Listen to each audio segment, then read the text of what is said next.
ভিডিওতে এখন আমরা উহুদের যুদ্ধের ৭০ জন শহীদের কবরস্থান দেখতে পাচ্ছি। তার পাশেই রয়েছে সুদৃশ্য একটি মসজিদ।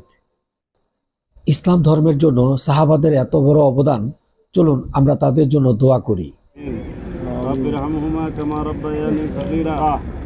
اللهم ارزقنا علما نافعا عملا صالحا رزقا واسعا وشفاء من كل داء ربنا لا تزغ قلوبنا بعد إذ هديتنا وهب لنا من لدنك رحمة إنك أنت الوهاب يا الله আমরা উহুদের ময়দানে যে ময়দানে হুজুর সাল্লাল্লাহু আলাইহি সাল্লাম দান মুবারক শহীদ হয়েছে, এ আল্লাহ ৭০ জন সাহাবায়ে কেরাম এখানে শহীদ শুয়ে রয়েছে, তাদের উচলে আপনার দরবারে আমরা হাত উঠাইছি। আল্লাহ, আমরা এখানে যারা আছি আমাদের জীবনের সমস্ত গুনাহগুলো মাফ করে দেন ইয়া রাব্বুল আলামিন। আমাদের মা বাবার গুনাহগুলো মাফ করে দেন ইয়া রাব্বুল আলামিন। আমাদের দাদা দাদির গুনাহগুলো মাফ করে দেন ইয়া রাব্বুল আলামিন। সমস্ত দুনিয়ার মুসলমানদেরকে আল্লাহ আপনি হেদায়েত করে